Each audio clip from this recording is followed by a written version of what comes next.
Senator Irfan الحق صدیقی کا کہنا ہے نواز شریف کے وزیر اعظم نہ بننے کے کچھ اسباب ہیں۔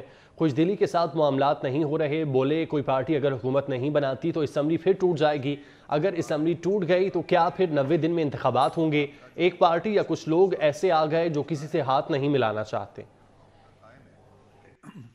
جہاں تک نواز شریف صاحب کے وزیر اعظم نہ بننے کا تعلق ہے، اس کے کچھ اسباب ہیں، کچھ ان کے ذاتی بھی ہیں، اور عوام کا جو ان کے ساتھ محبت کا رشتہ ہے اور تعلق کا رشتہ ہے وہ اپنی جگہ قائم ہے، اور وہ قائم رہے گا۔ لیکن کچھ کمپلشنز ہوتی ہیں پالیٹکس کی، جس کی وجہ سے کچھ فیصلے لینا پڑتے ہیں، اور نواز شریف صاحب اب بھی ملک کے سب سے مقتدر سیاستدان ہیں، سب سے معتبر سیاستدان ہیں، اور دو بڑے فیصلے جو انہوں نے کیے ہیں، وزیر اعظم کون ہونا چاہیے یا وزیر اعلیٰ کون ہونا چاہیے، تو یہ بھی ان کے اپنے فیصلے ہیں۔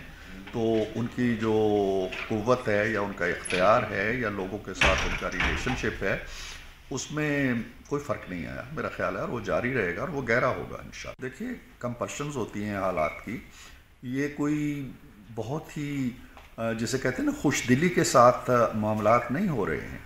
معاملہ یہ ہے کہ ایک پارٹی ایسی آئی ہے یا اس کے لوگ ایسے آ گئے ہیں جو کسی سے بات نہیں کرنا چاہتے، کسی سے ہاتھ نہیں ملانا چاہتے، کسی کے ساتھ کمپرومائز نہیں کرنا چاہتے، اور دوسری طرف پھر دو پارٹیاں بچتی ہیں۔ وہ دو پارٹیاں جو ہیں وہ بھی اگر آپس میں اتحاد نہیں کریں گی، بات نہیں کریں گی، کوئی پارٹی حکومت بنانے کی پوزیشن میں نہیں ہے، تو پھر ایوان ٹوٹ جائے گا، اسمبلی ٹوٹ جائے گی، اور ٹوٹ جائے گی تو کیا الیکشن پھر 90 ڈیز میں ہوں گے، نہیں ہوں گے، کب ہوں گے؟ تو یہ ساری چیزیں ہمیں سوچ کے فیصلے کرنے پڑتے ہیں، اور بعض فیصلے بہت اچھے بھی نہیں ہوتے، بہت خوش دلی سے بھی نہیں کیے جاتے، وہ حالات کی مجبوری ہوتی ہے۔ اس میں کوئی شک نہیں، آپ ٹھیک کہتے ہیں، پی ایم ایل این اگر لیڈ کرتی ہے اس کے لیے بہت مشکلات ہوں گی، اور اس صورت میں اور بھی زیادہ ہو جائیں گی جب ایک پارٹی یہ کہے گی کہ ہم شریک اقتدار نہیں ہوتے، تو اس لیے یقیناً مشکلات ہوں گی۔ اب دیکھیے کہ وہ مشکلات کس حد تک ہم برداشت کر سکتے ہیں، وقت بتائے۔